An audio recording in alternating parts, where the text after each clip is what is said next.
जय Hind students, welcome to Chanakya coaching centre. तो बच्चों सीजीएल टीयर 2 सीरीज की ये हमारी 10th वीडियो है और आज हम बच्चों पॉलिटी के पार्ट 4 को डिस्कस करेंगे। तो बच्चों अगर आप हमारी वीडियो पहली बार देख रहे हैं तो मैं आपको बता देता हूं कि हमने बच्चों एक सीजीएल टीयर 2 के लिए सीरीज शुरू करी है जिसमें हम डेली आपके लिए बच्चों वीडियो अपलोड करते हैं। प्राइमरली बच्चों हम जिस सीक्वेंस को फॉलो करते हैं बच्चों मंडे टू सैटरडे वो ये है जनरल स्टडीज, क्वांट, इंग्लिश, फिर उसके बाद दोबारा same sequence general studies, quant और इंग्लिश। बच्चों हमारा टेलीग्राम चैनल है बच्चों चाणक्य चंडीगढ़, हमारे टेलीग्राम चैनल को फॉलो कीजिए। यहाँ पे हम आपके लिए अपनी वीडियो शेयर करते रहते हैं, प्लस बच्चों हम यहाँ पे दूसरे स्टडी मटेरियल भी साथ के साथ अपलोड कर देते हैं ताकि आप उसको यूटिलाइज कर सके। तो बच्चों पॉलिटी की आज हमारी 4th क्लास है। इससे पहले हम ऑलरेडी बच्चों पॉलिटी के 75 इंपॉर्टेंट क्वेश्चन डिस्कस कर चुके हैं। आज बच्चों बात करते हैं अगले 25 क्वेश्चन की और पहला क्वेश्चन है बच्चों, who among the following is not part of union executive. तो बच्चों इनमें से कौन वो आदमी है बच्चों जो यूनियन एग्जीक्यूटिव का पार्ट नहीं है। तो यूनियन एग्जीक्यूटिव को आपको पता होना चाहिए बच्चों, इसको बेसिकली केंद्रीय कार्यपालिका बोलते हैं। एग्जीक्यूटिव मतलब वो लोग जो इंडिया में रूल रेगुलेशन को एनफोर्स करते हैं, लागू करते हैं। ऑप्शन है बच्चों prime minister of India, president of India, supreme court of India और काउंसिल ऑफ मिनिस्टर। और आपको बताना है कौन पार्ट नहीं है। तो बच्चों यूनियन एग्जीक्यूटिव में याद रखिए प्रेसिडेंट पार्ट होते हैं, तो बच्चों ये ऑप्शन तो नहीं होगी। उसके अलावा वाइस प्रेसिडेंट भी यूनियन एग्जीक्यूटिव का पार्ट है, वाइस प्रेसिडेंट तो बच्चों चलिए ऑप्शन में है नहीं। उसके अलावा काउंसिल ऑफ मिनिस्टर भी बच्चों यूनियन एग्जीक्यूटिव का पार्ट है। तो काउंसिल ऑफ मिनिस्टर मतलब मंत्रियों का ग्रुप, जो मिनिस्टर्स होते हैं उनका ग्रुप। तो बच्चों ऑप्शन डी भी गलत हो जाएगी। अब काउंसिल ऑफ मिनिस्टर का जो हेड होता है वो होता है बच्चों प्राइम मिनिस्टर। तो प्राइम मिनिस्टर क्योंकि is a part of council of minister तो वो भी आंसर नहीं होंगे। तो आंसर होगा बच्चों सी, सुप्रीम कोर्ट ऑफ इंडिया। तो supreme court of India is not a part of union executive but it is a part of judiciary. बच्चों ये एक जुडिशरी का पार्ट है। नेक्स्ट बच्चों बात करते हैं, how many religious communities are notified as minorities by government of India. तो बच्चों रिलीजियस माइनॉरिटीज मतलब धार्मिक अल्पसंख्यक कम्युनिटी। बच्चों तो अल्पसंख्यक मतलब माइनॉरिटी मतलब जिनकी पॉपुलेशन कम है। इनमें से कितने ग्रुप कम्युनिटी जो हैं वो बच्चों भारत में रिलीजियस माइनॉरिटी हैं। तो 3, 5, 6 और 4 बच्चों। तो पहले आपको पता होना चाहिए कि इंडिया में माइनॉरिटी या तो रिलीजियस हो सकती है या लिंग्विस्टिक हो सकती है, यानी लैंग्वेज के बेस पे हो सकती है। तो अगर मैं बच्चों रिलीजियस कम्युनिटीज की बात करूं, जो रिलीजियस माइनॉरिटीज हैं इंडिया में, तो उसमें आते हैं बच्चों मुस्लिम, सिख, क्रिश्चियन, पारसी, बुद्धिस्ट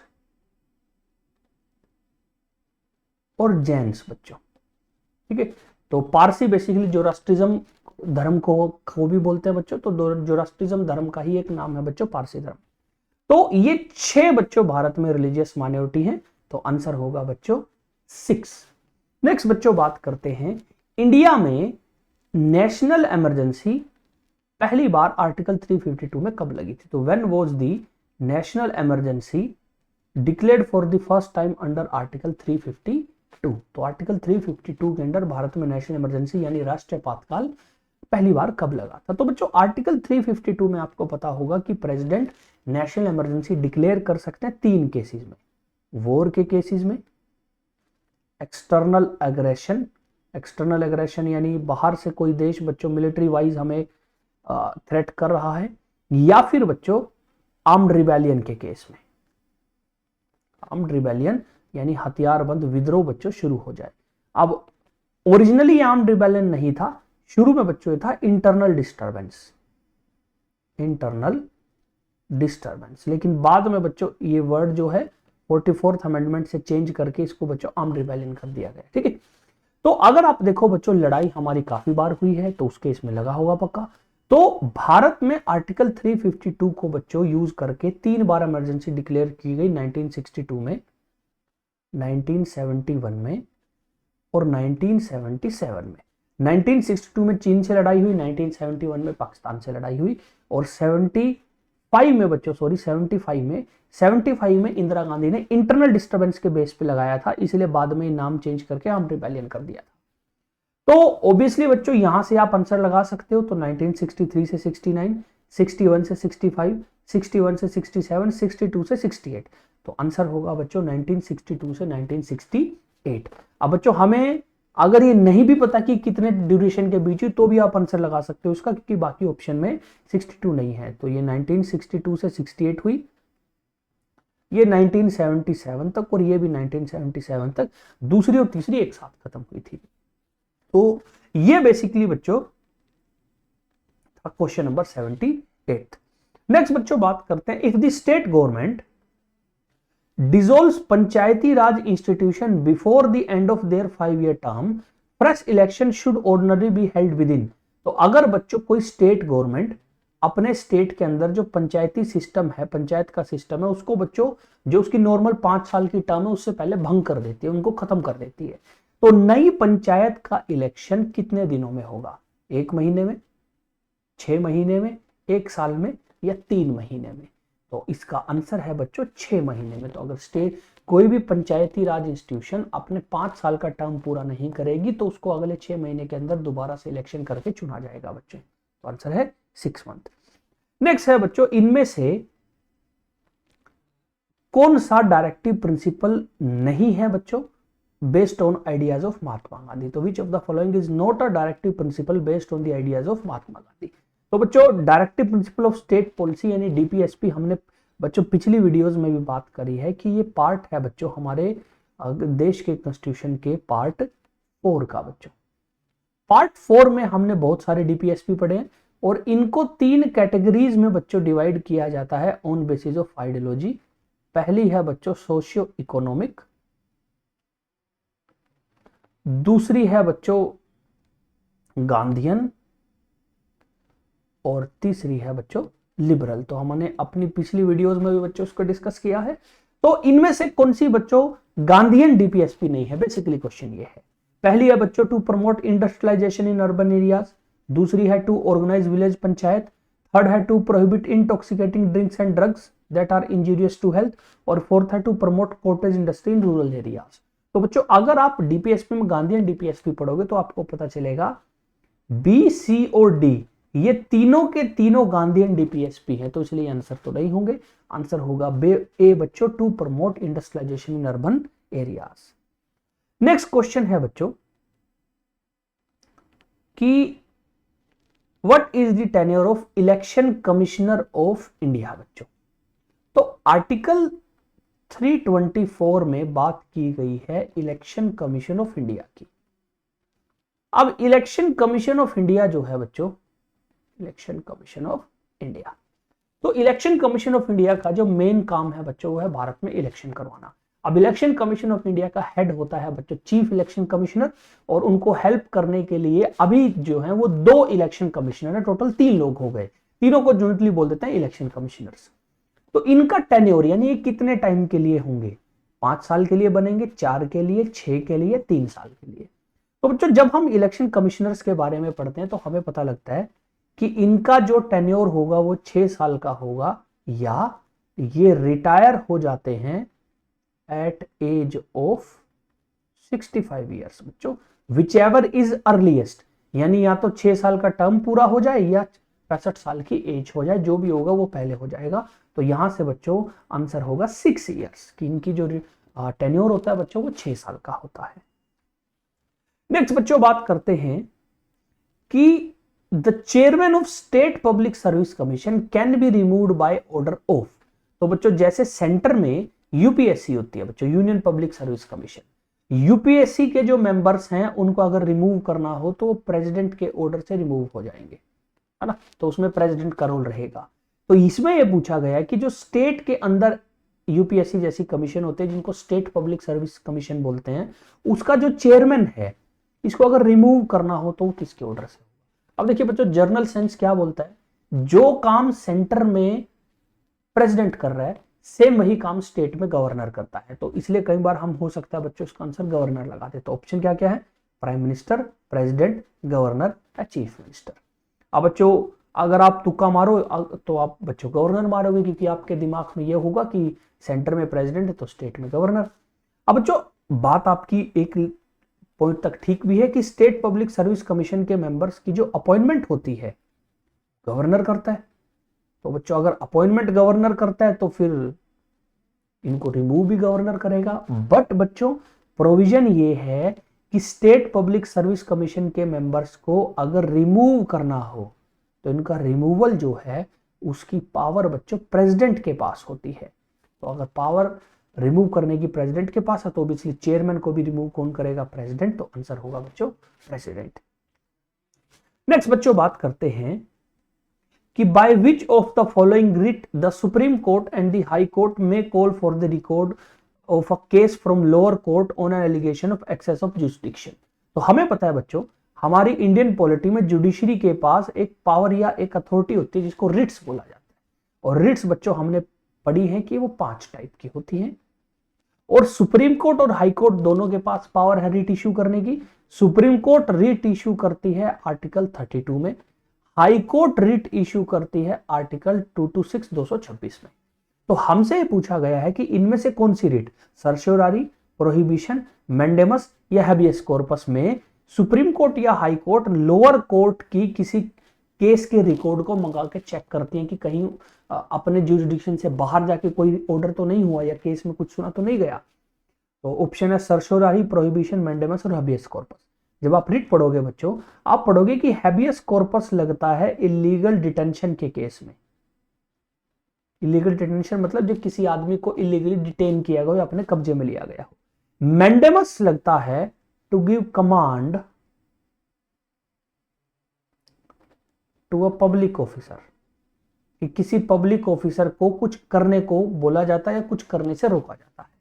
तो ऑप्शन बच्चों सी और डी तो नहीं होगा, ऑप्शन बच्चे ए और बी। इसमें जो आंसर है बच्चों है सर्शियोरारी। तो जब आप सर्शियोरारी पढ़ोगे तो आपको यह पता लगेगा कि सुप्रीम कोर्ट और हाई कोर्ट लोअर कोर्ट के किसी ऑर्डर को मंगा के चेक कर सकते हैं कि देखें तुमने केस में क्या क्या चीजें करी है। ठीक है, तो आंसर होगा बच्चों सर्शियोरारी। नेक्स्ट क्वेश्चन है बच्चों, who among the following was the third vice president of India. बच्चों तो इनमें से कौन इंडिया का तीसरा वाइस प्रेसिडेंट था? ऑप्शन है बी.डी. जट्टी, जाकिर हुसैन, जी.एस. पाठक और वी.वी. गिरी। बच्चों तो हमें पता है बच्चों इंडिया के पहले प्रेसिडेंट का नाम था डॉक्टर एस राधाकृष्णन। दूसरे वाइस प्रेसिडेंट का नाम था बच्चों जाकिर हुसैन। तो first vice president doctor S Radhakrishnan, second जो हमारे वाइस प्रेसिडेंट थे उनका नाम था जाकिर हुसैन, थर्ड जो हमारे वाइस प्रेसिडेंट थे उनका नाम था बच्चों वी.वी. गिरी। तो आपका आंसर होगा बच्चों वी.वी. गिरी। नेक्स्ट बच्चों बात करते हैं कि which of article of the constitution of India lays the condition that president once elected shall not be member of either of house of parliament or state legislature। तो बच्चों इनमें से कौन सा कॉन्स्टिट्यूशन का अनुच्छेद आर्टिकल ये बोलता है कि अगर एक बार कोई आदमी प्रेसिडेंट बन जाए तो उसके बाद वो पार्लियामेंट या स्टेट लेजिस्लेचर का किसी भी हाउस का मेंबर नहीं बनेगा। Article 79, article 80, article 62, article 59। देखिए बच्चों आर्टिकल 79 और आर्टिकल 80 अगर आप देखो ये पार्ट है बेसिकली यूनियन लेजिस्लेचर का जिसमें हम पार्लियामेंट की बात करते हैं। ऑब्वियसली 2 आर्टिकल बाहर हो गए, 62 और 59। बच्चों प्रेसिडेंट के ज्यादातर जो आर्टिकल हैं बच्चों वो 61 पे खत्म हो जाते हैं। ठीक है, लेकिन फिर भी बच्चों 62 कंसीडर किया जा सकता है क्योंकि ये भी बच्चों जो है एग्जीक्यूटिव से जुड़ा हुआ है। तो इसका आंसर होगा बच्चों 59, क्योंकि जब आप 59 पढ़ोगे तो आपको पता लगेगा टर्म्स ऑफ या कंडीशन ऑफ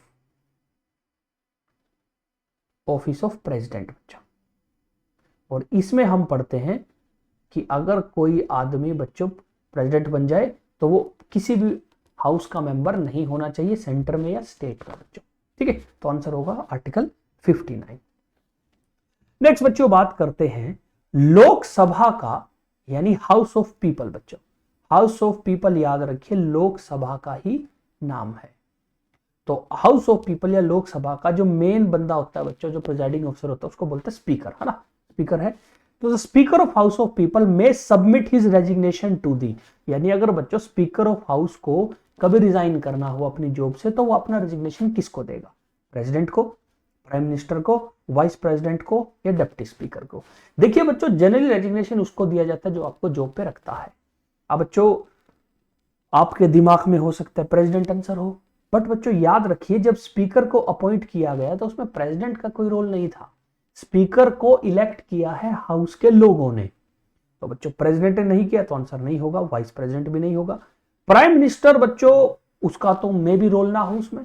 तो प्राइम मिनिस्टर अगर लोकसभा का मेंबर होगा तो जरूर उसने वोट करी होगी, बट बच्चों जरूरी नहीं है कि प्राइम मिनिस्टर की मर्जी से ही कोई बंदा लगे। तो याद रखिए आंसर होगा बच्चों D, deputy speaker of the house of people. बच्चों तो स्पीकर अपना रेजिग्नेशन देता है बच्चों लोकसभा के डेप्टी स्पीकर को। ठीक है, भारत में बच्चों दो ऐसी अथॉरिटी हैं जो अपने से नीचे वाले को रेजिग्नेशन देते हैं। एक बच्चों हमारा स्पीकर, दूसरा होता है बच्चों प्रेसिडेंट। प्रेसिडेंट वाइस प्रेसिडेंट को अपना रेजिग्नेशन देता है।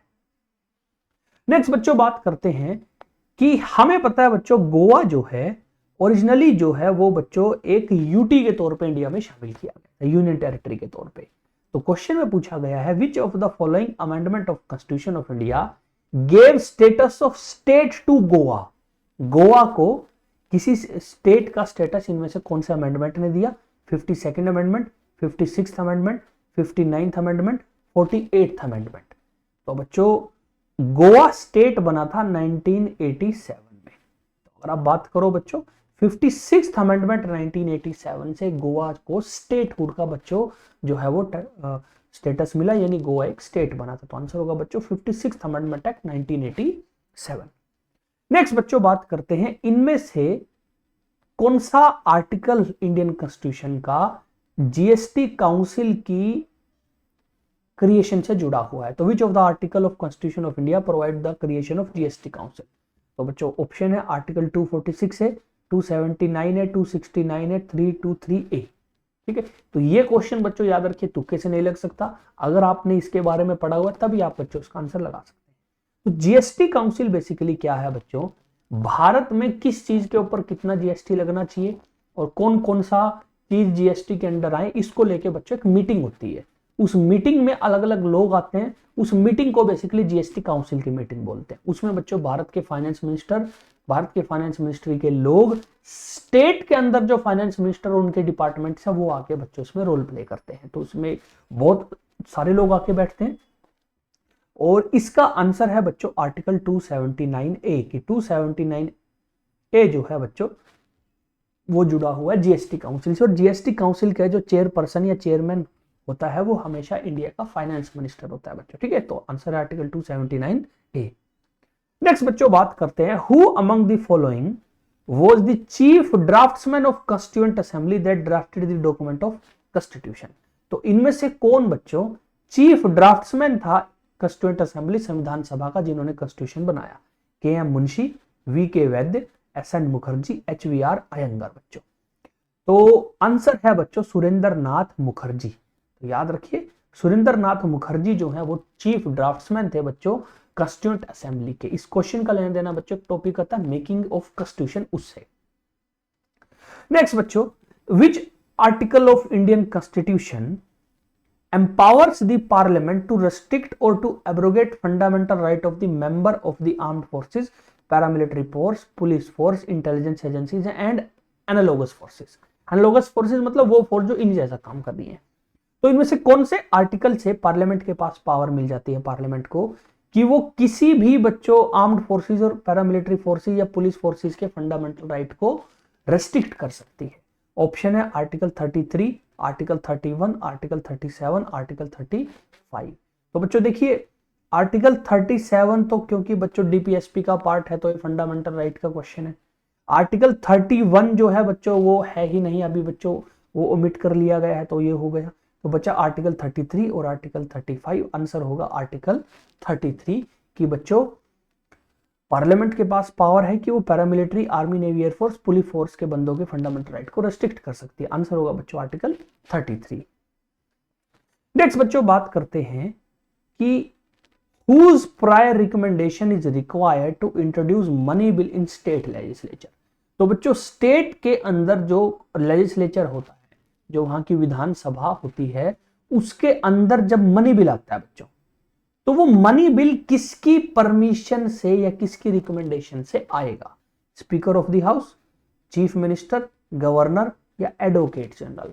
इसका आंसर है बच्चों गवर्नर ऑफ द स्टेट। बच्चों तो सेम टाइप का क्वेश्चन आता है बच्चों हमारे पार्लियामेंट को लेके कि लोकसभा में मनी बिल इनमें से किसकी प्रायर रिकमेंडेशन से आएगा, वो आता है बच्चों प्रेसिडेंट की रिकमेंडेशन से। ठीक है, तो आंसर होगा बच्चों गवर्नर। नेक्स्ट बच्चों बात करते हैं, which of the following jurisdiction of supreme court allows it to settle dispute between centre and state and among states. तो सुप्रीम कोर्ट की वो कौन सी जुरिसडिक्शन यानी पावर है जिसके अंदर वो सेंटर या स्टेट या अलग अलग स्टेटों के बीच का जो डिस्प्यूट है, लीगल केसेज है, उनको सोल्व कर सकता है। तो ऑप्शन है original jurisdiction, advisory jurisdiction, appellate jurisdiction या रिट जुरिसडिक्शन। देखिए एपेलेट जुरिसडिक्शन होता है अपील के लिए, जब आप निचली कोर्ट में केस हार के आप सुप्रीम कोर्ट में अपील करते हो। एडवाइजरी जुरिसडिक्शन होता है एडवाइज करने के लिए, किसको, प्रेसिडेंट को एडवाइज करने के लिए। और रिट जुरिसडिक्शन में इशू की जाती हैं रिट्स। तो अगर आपको बच्चों इनका थोड़ा भी बेसिक आइडिया है तो आप पता लगाओगे कि B C or D answer नहीं है, आंसर है बच्चों ओरिजिनल जुरिसडिक्शन, जिसमें यह लिखा गया है कि सुप्रीम कोर्ट भारत में वो अथॉरिटी है जो अलग अलग स्टेट या सेंटर और स्टेट के बीच के झगड़े को सॉर्ट आउट करेगी बच्चों। तो आंसर होगा ओरिजिनल जुरिसडिक्शन। नेक्स्ट बच्चों बात करते हैं, The emoluments and allowances of president and other expenditure relating to his office is charged on the dash of India। तो basically contingency fund, estimate fund, consolidate fund या public account fund. तो इसमें बच्चों बात की गई है कि हमारे प्रेसिडेंट और उनके ऑफिस से रिलेटेड जो भी खर्चा, जो भी एक्सपेंडिचर है, वो इनमें से भारत के कौन से फंड से लिया जाता है। अब देखिए बच्चों, जैसे आपका अकाउंट है, आपके पास कुछ अकाउंट है जिनका कुछ है, कोई सेविंग अकाउंट है, इसी टाइप से बच्चों भारत की सरकार के अलग अलग अकाउंट होते हैं, उनको बोलते हैं contingency fund, consolidate fund, public account fund, ऐसे बच्चों। तो हमें बताना है इनमें से बच्चों कौन सा है। तो याद रखिए एस्टिमेट फंड जैसा बच्चों कोई प्रॉपर फंड होता नहीं है। कंटिजेंसी मतलब इमरजेंसी, ये फंड आता है इमरजेंसी में काम। तो बच्चों प्रेसिडेंट की सैलरी या प्रेसिडेंट के खर्चे इमरजेंसी थोड़ी होते हैं। तो ऑप्शन बची सी और डी। लेकिन अगर आप पढ़ोगे बच्चों तो आपको पता चलेगा आर्टिकल 266 क्लोज 1 में लिखा हुआ है कि भारत के प्रेसिडेंट की सैलरी, उनके बाकी अलाउंसेस और उनके ऑफिस के बाकी एक्सपेंडिचर कहां से निकाले जाएंगे, कंसोलिडेट फंड ऑफ इंडिया से। तो अगर आपके पेपर में किसी की भी सैलरी या किसी के भी बच्चों डिपार्टमेंट का खर्चा पूछ लेना, मैक्सिमम केसेज में आंसर क्या होगा, कंसोलिडेट फंड ऑफ इंडिया बच्चों। ठीक है, फिर बच्चों बात करते हैं, हमने बच्चों ये हमारी पिछली कुछ वीडियोस में पढ़ा था कि स्टेट लेजिस्लेचर जो है, जैसे सेंटर में लोकसभा राज्यसभा होती है, स्टेट के पास भी दो हाउस होते हैं, एक होता है बच्चों विधानसभा और एक होता है विधान परिषद। ठीक है, विधानसभा को बोलते हैं लेजिस्लेटिव असेंबली, विधान परिषद को बोलता है लेजिस्लेटिव काउंसिल। जैसे लोकसभा राज्यसभा सेंटर में, वैसे स्टेट में भी होती है। लेकिन स्टेट को पावर दी गई है कि वो अपना एक हाउस खत्म कर सकते हैं, यानी विधान परिषद को वो खत्म करना चाहें तो इसको खत्म भी कर सकती है। ये हमने बच्चों पहले कुछ वीडियोस में पढ़ा है। ये क्वेश्चन है कि इनमें से कौन सी वो स्टेट है जिसके पास दो हाउस हैं, यानी विधानसभा भी और विधान परिषद भी है। ऑप्शन है गुजरात, महाराष्ट्र, राजस्थान या झारखंड बच्चों।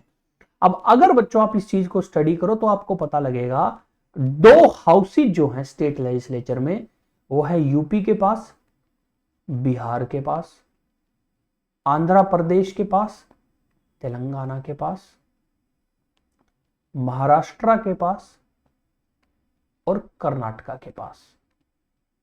तो ये बच्चों 6 स्टेट हैं भारत में जहां पे आपको दो हाउसेज मिलते हैं, यानी बाई कैमरल स्ट्रक्चर मिलता है स्टेट लेजिस्लेचर में।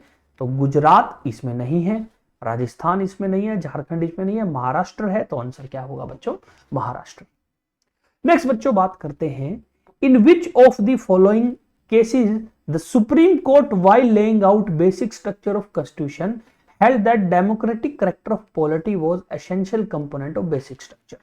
तो बच्चों सुप्रीम कोर्ट ने इनमें से कौन से केस में ये कहा कि जो डेमोक्रेटिक सिस्टम है इंडिया का, वो बेसिक स्ट्रक्चर का पार्ट है। अब जो बेसिक स्ट्रक्चर बेसिकली क्या है, बेसिक स्ट्रक्चर हमारे कॉन्स्टिट्यूशन की वो चीजें हैं जिनको बिल्कुल गायब नहीं किया जा सकता कॉन्स्टिट्यूशन से, वो कॉन्स्टिट्यूशन में हमेशा रहेगी। ठीक है, अब ये कौन से केस में कहा गया, तो Ramesh Thapar versus state of Madras, A K Gopalan versus state of Madras, Kesavananda Bharati versus state of Kerala, या Sajjan Singh versus state of Rajasthan. तो बच्चों अगर आप पॉलिटी पढ़ोगे उसमें कई बार बच्चों केस का जिक्र आता है, Keshavananda Bharati versus state of Kerala 1973 बच्चों ऑफ 1973। तो इस केस में बच्चों सुप्रीम कोर्ट ने कहा था कि democratic character of Indian polity भी बच्चों बेसिक स्ट्रक्चर का पार्ट है। या अगर बेसिक स्ट्रक्चर के बारे में पूछ ले कि बेसिक स्ट्रक्चर कॉन्स्टिट्यूशन का पार्ट है, कौन से केस में आया, तो भी आंसर क्या होगा, Keshavananda Bharati versus state of Kerala बच्चों। नेक्स्ट बात करते हैं बच्चों कि इनमें से कॉन्स्टिट्यूशन के कौन से पार्ट में स्टेट लेजिस्लेचर के बारे में बातचीत है। तो which part of Indian constitution deals with organisation, composition and power of state legislature. अब ऑप्शन है पार्ट 4, पार्ट 6, पार्ट 3, पार्ट 5। अब देखिए बच्चों पार्ट 4 तो गलत हो जाएगा क्योंकि पार्ट 4 का लेना देना तो डीपीएसपी से है। पार्ट 3 भी गलत हो जाएगा क्योंकि पार्ट 3 का लेना देना फंडामेंटल राइट से है। तो बची ऑप्शन 2 बच्चों, पार्ट 6 और पार्ट 5। पार्ट 5 का लेना देना है बच्चों सेंटर से यानी यूनियन से। तो ऑप्शन 1 ही बची बच्चों हमारे पास, पार्ट 6। तो आंसर होगा पार्ट 6 क्योंकि पार्ट 6 बच्चों बात करती है भारत में स्टेट के बारे में, उसमें स्टेट एग्जीक्यूटिव हो या स्टेट लेजिस्लेचर हो, सारा पार्ट 6 में। नेक्स्ट बच्चों बात करते हैं कि कॉन्स्टिट्यूएंट असेंबली में बच्चों अलग अलग कमिटीज थी। हमने अपनी पहली 1-2 वीडियो में भी बच्चों इनके क्वेश्चन डिस्कस किए हैं। तो कॉन्स्टिट्यूएंट असेंबली में जो हाउस कमिटी थी उसका चेयरमैन कौन था, B Pattabhi Sitaramayya, A V Thakkar, J B Kripalani या के एम मुंशी। तो बच्चों इसका भी तुक्का नहीं मार सकते आप, ये क्वेश्चन भी तभी होगा अगर बच्चों आपने इसको पढ़ा है। तो इसका आंसर होगा बच्चों B Pattabhi Sitaramayya. Next question है बच्चों, हमें पता है बच्चों हमारी पार्लियामेंट सारे साल काम नहीं करती, वो कुछ कुछ टाइम पीरियड के दौरान बच्चों काम करती है, उनको हम सेशन ऑफ पार्लियामेंट बोलते हैं। सेशन ऑफ पार्लियामेंट का जो एंड होता है वो होता है प्रोरोगेशन से। तो प्रोरोगेशन बेसिकली जो है वो आखिरी दिन होता है उस सेशन का। तो आज सपोज कीजिए बच्चों सेशन का आखिरी दिन है, ये आखिरी दिन है और सेशन को दोबारा बुलाया गया है इस दिन। तो इनके बीच में मान के चलते हैं बच्चों कई दिनों का गैप है, कुछ भी मान लीजिए 2 महीने का, 1 महीने का गैप है। तो ये जो गैप का पीरियड होता है बच्चों, इस गैप पीरियड को क्या बोला जाता है, एडजर्नमेंट, रिसेस, डिसोल्यूशन या कट मोशन। तो period between prorogation of parliament and reassembly of a new session is called as adjournment, recess, dissolution, cut motion. देखिए कट मोशन जो है बच्चों वो तो बजट के टाइम इस्तेमाल किया जाता है, तो ये तो आंसर नहीं होगा। डिसोल्यूशन का मतलब होता है भंग करना, कि आप उस हाउस को खत्म कर रहे हो, तो बच्चों ऑब्वियसली ये भी नहीं होगा। एडजर्नमेंट का होता है वर्किंग को सस्पेंड करना, कि किसी हाउस की वर्किंग को आप 1-2 घंटे के लिए सस्पेंड कर रहे हो, तो वो होता है एडजर्नमेंट, तो ये भी नहीं होगा। आंसर है बच्चों रिसेस। ठीक है, तो आंसर होगा रिसेस। नेक्स्ट बच्चों, इनमें से कौन सी कॉन्स्टिट्यूशनल बॉडी नहीं है। तो बच्चों हमने पहले भी ये डिस्कस किया है कि कॉन्स्टिट्यूशनल बॉडीज वो बॉडीज होती हैं जिनके बारे में कॉन्स्टिट्यूशन में कोई प्रॉपर मेंशन हो, कोई आर्टिकल हो बच्चों। ठीक है, जैसे इलेक्शन कमीशन को लेके बच्चों हमारे देश के कॉन्स्टिट्यूशन में आर्टिकल है आर्टिकल 324। फाइनेंस कमीशन के बारे में आर्टिकल है आर्टिकल 280। यूपीएससी के बारे में आर्टिकल है आर्टिकल 315 और उसके बाद भी काफी आर्टिकल है। बट नीति आयोग जो है बच्चों उसके बारे में कोई आर्टिकल नहीं है, ये बाद में 2014 के बाद जब मोदी गवर्नमेंट आई उन्होंने बनाया बच्चों। तो आंसर होगा नीति आयोग, की नीति आयोग एक कॉन्स्टिट्यूशनल बॉडी नहीं है बच्चों। नेक्स्ट बच्चों बात करते हैं इस पॉलिटी सीरीज का बच्चों ये आखिरी क्वेश्चन है और ये है बच्चों वाइस प्रेसिडेंट के बारे में। तो which of the following statement about the vice president of India is incorrect. आपको बताना वाइस प्रेसिडेंट के बारे में कौन सी स्टेटमेंट इनकोरेक्ट है। पहला, member of state legislature do not take part in his election. तो बिल्कुल ठीक बात है, वाइस प्रेसिडेंट के इलेक्शन में सिर्फ एमपी यानी मेंबर ऑफ पार्लियामेंट वोट करते हैं, तो ये तो आंसर नहीं होगा। He act as ex officio chairman of Rajya Sabha. तो ये भी बिल्कुल ठीक बात है बच्चों की राज्यसभा का बाय डिफॉल्ट चेयरमैन कौन होता है, वाइस प्रेसिडेंट, तो ये भी आंसर नहीं होगा। और vice president elected for 5 years, ये भी बिल्कुल ठीक बात है कि वाइस प्रेसिडेंट 5 साल के लिए चुने जाते हैं, तो बाय डिफॉल्ट आपका आंसर क्या होगा बच्चों, डी होगा। लेकिन डी को एक बार पढ़ लेते हैं। He can be removed from his office by the president approved through a resolution passed by Lok Sabha and Rajya Sabha. यानी अगर इनको रिमूव करना हो तो प्रेसिडेंट के ऑर्डर से अप्रूव हो जाएगा और उससे पहले लोकसभा राज्यसभा ने प्रस्ताव पास कर रखा हो। तो बच्चों इसमें गलती गड़बड़ क्या है कि लोकसभा राज्यसभा में वाइस प्रेसिडेंट को हटाने का प्रस्ताव पास होगा बट वो प्रेसिडेंट के पास नहीं जाएगा। तो आंसर बच्चों डी इसलिए क्योंकि इसमें प्रेसिडेंट वाला जो बात लिखी हुई है बच्चों वो गलत है। तो पॉलिटी के बच्चों हमारे 100 इंपॉर्टेंट क्वेश्चन बच्चों सीजीएल टीयर 2 एग्जाम के हिसाब से हमने डिस्कस किए। आप चाहे तो बच्चों इन क्वेश्चंस को दोबारा से एक बार रिवाइज कीजिए, जिसमें हमने बच्चों बेसिक और से बच्चों अच्छे से डिस्कस किया है क्या आंसर हो सकते हैं, और उसके साथ साथ दूसरी ऑप्शंस के बारे में भी हमने बात की है। नेक्स्ट क्लास से हम शुरू करेंगे एक नए सब्जेक्ट को बच्चों। मिलते हैं आपसे नेक्स्ट क्लास में। जय हिंद जय भारत।